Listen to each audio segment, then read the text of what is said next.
Assalamualaikum warahmatullahi wabarakatuh.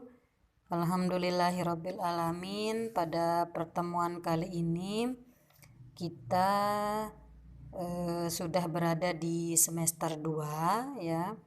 Jadi di sini Ustazah lanjutkan materi berikutnya ya. Setelah kemarin kita sudah membahas 3 bab materi, jadi selanjutnya kita akan bahas beberapa bab lagi ya. Jadi materi kita kali ini adalah tentang transformasi geometri.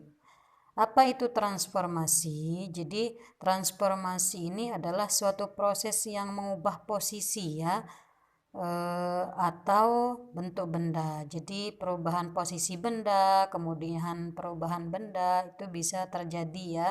Itu yang disebut dengan transformasi. Sedangkan kalau transformasi geometri ya, karena ini kita bahas geometri, itu merupakan suatu perubahan posisi perpindahan dari suatu posisi awal ya, x, y ya. Jadi nanti ada bidang kartesius yang akan kita gambar, kemudian menuju ke posisi lain ya, x aksen, y aksen. Jadi nanti ada perubahan di situ dari x, y ke x aksen, y aksen. Kemudian materi yang akan kita bahas nanti ya pada transformasi geometri ini adalah ada 4 ya. Yang pertama refleksi, yaitu pencerminan. Kemudian yang kedua translasi atau pergeseran. Yang ketiga rotasi atau perputaran. Yang keempat dilatasi ya, atau proses pengalian ukuran bangun atau benda. Jadi kita ke yang pertama, pembahasan pertama yakni tentang refleksi atau pencerminan. Kalian tahu ya, pencerminan ini ya kita lakukan berdasarkan kehidupan sehari-hari. Ya, contohnya misalkan kalau kalian bercermin ya. Kalau kalian bercermin pasti ada bayangan ya. Bayangannya pasti akan mirip dengan yang asli ya. Jadi kalau kita bercermin nanti ada kelihatan bayangan kita itu sesuai dengan aslinya ya. Nah, begitu juga dengan benda ya. Misalkan nanti ada benda ya, misalkan bola ya. Bola kalau dicerminkan pasti nanti bayangannya juga bentuknya bola.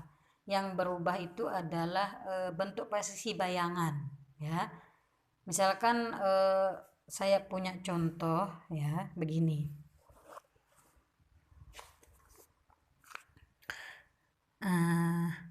Ini adalah cermin ya. Jadi ini sumbu Y ya. Ini adalah cerminnya. Kemudian atau cermin aja ya. Misalkan saya di sini punya gambar segi 4 ya. Nah, segi 4 ya. Ini yang asli ya. Ini yang asli, gambar aslinya A, B, C, D ya. Otomatis bayangannya juga akan sama ya. Jadi bayangannya, jaraknya nanti akan sama ya dengan bayangan. Nah, ukuran, kemudian bentuknya juga sama. Anggap aja ini sama.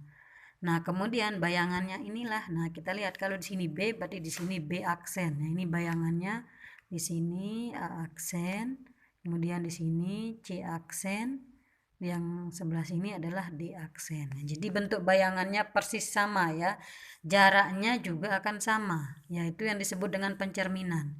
Bentuknya tetap sama, kemudian jaraknya akan sama ya.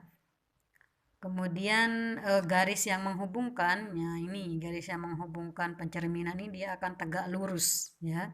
Jadi itu pencerminan ya. Ini pencerminan pada benda ya yang dilakukan di cermin. Beda lagi nanti kalau pencerminannya itu melalui bidang kartesius ya.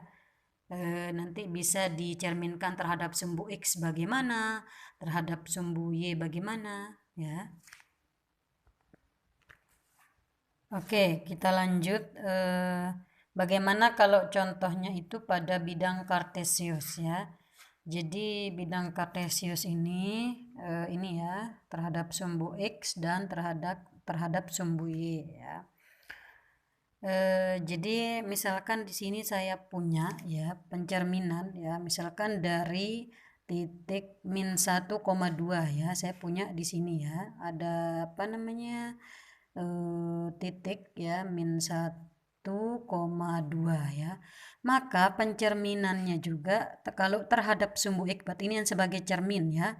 Maka pencerminannya ini ya dari sini ke sini ke min 2 ya. Jadi jaraknya akan sama ya. Jaraknya sama, kemudian pencerminannya melalui titik X ya min 1. Sehingga di sini hasil min 1, min 2. Ini hasil pencerminannya. Ya. Jadi kalau ada titik min 1,2, kalau dicerminkan terhadap sumbu X, maka hasil pencerminannya adalah min 1, min 2 ya.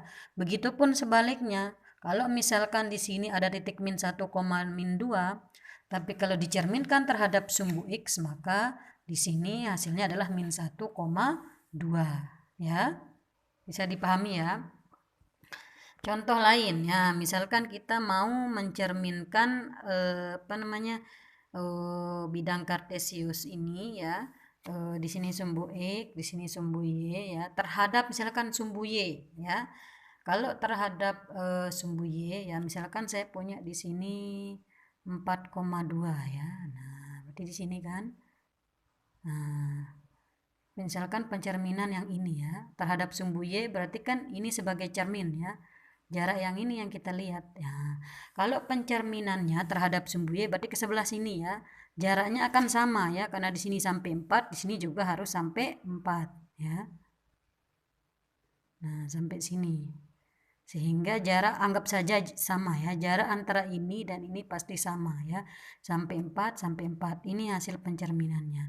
Ini titiknya 4,2, yang ini ya, maaf.